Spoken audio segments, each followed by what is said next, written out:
Thanks everyone for coming along. Claire's right. I was involved at the Caltech rugby team. We had a bunch of British and Irish students there back in the mid-90s, and many of us hadn't even played rugby before, but we wanted to get some exercise and to get outside the usual geeky confines at Caltech, so we formed a rugby team.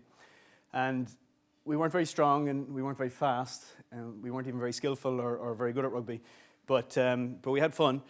And we also had the best line-out calls in the whole league that we played in.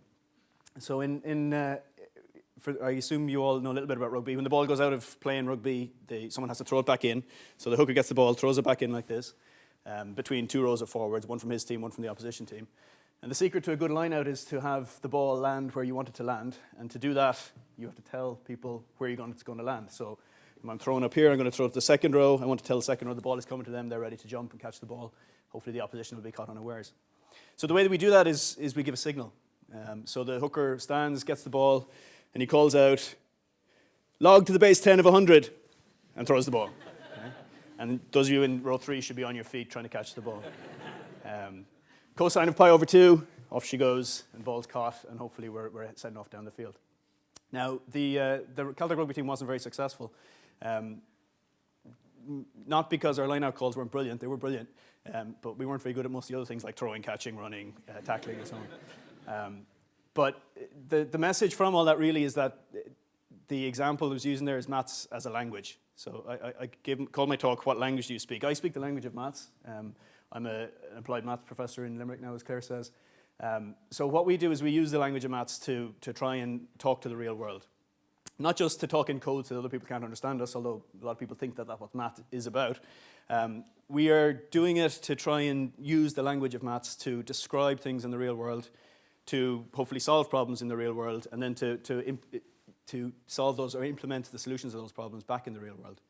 So the MAXI group that Claire mentioned is a group of applied mathematicians based in the University of Limerick, but we have people all over the country in the different universities. And what we do is we apply mathematics. So we look at mathematics as a language. So when I look at Twitter or Facebook or other social networks, I try and model how information spreads, how information goes viral. And when I do that, the first thing I do is I think about, well, how do I describe those objects in terms of maths language, so in terms of the language. When we talk to manufacturing companies and we ask them, how can we improve your processes, or how can we make the things that you build, how can we make them happen faster or cheaper or better? Again, the first step for us is to put things in terms of the maths language. We did some work last year with the HSE, the hospitals, where we helped them to optimize how they supply blood to the emergency rooms in the hospitals around the Midwestern Regional Hospital in Limerick. And again, the first step for us was to say, okay, here's a problem. The problem is the supplies of O-negative blood. They need to be distributed around the emergency rooms and the hospitals in the best way so that they're used optimally. Write down the equations to get us started. So that step, going to the language, is the step for us, where the applied maths comes in.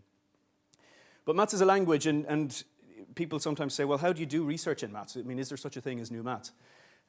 So it's a language. This is my point. And each language has new terms and new things invented. So to tweet, right, that meant something different if it meant anything 20 years ago.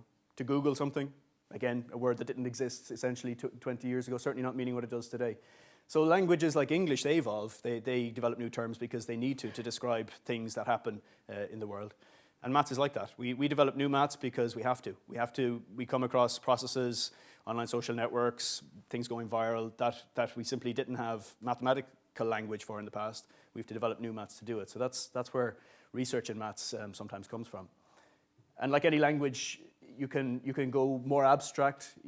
Sometimes think of what's the poetry of maths. The poetry of maths is more like pure maths, where you go off and you think in the very highly abstract regime. So you've started with a real world problem, you've abstracted something from it, and now maybe you go a little bit further down that road to the realm of pure maths, and you look at problems there that are very much puzzly problems, maybe far dissociated from the real world. But think of poets in English. They don't necessarily work with things that people read every day in many cases, but they create new ideas. And they put new expressions or new ways of thinking into the language. And that's what mathematics is about too. So it's a language. And the most important thing about any language is that it's spoken. And one of the things that worries me, I guess my big idea tonight is that maths is a language, but here's a big idea for you. It's a language that everyone should speak. If people finish school and they couldn't read, we'd be shocked, we'd be horrified. If people studied French for 12 years and happily came out and said, no, I can't do French, don't need to do French, can't do French, hate French, we'd be a little bit shocked, okay? And yet people do that every day in terms of maths. Maths is a language. You don't all have to be poets. We don't all have to be able to prove very highfalutin theorems. But it is a language, and everybody should be able to speak a few words of it. In an educated society, it is a shame, I think, that people sometimes take pride in the fact that they don't speak maths, if you like. So the next time you're tempted to do that, or when your kids come home from school and they can't do maths, explain to them maths is a language. It's a language for putting ideas into a slightly different context, translating things, if you like. Again, you don't have to be a poet. Not everybody has to be a poet at it, but it would be nice if you could speak a couple of focal.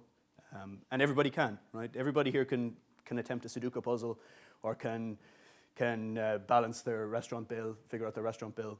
And those are aspects of the maths language that are important too. So it's up to you, I think. My colleagues in maths education in Limerick tell me that people's attitudes towards maths are set very, very early, before even secondary school. So it's kids in young school who are picking up from their parents usually the attitude towards maths. So even if you do hate it, try and be a bit more positive about the language.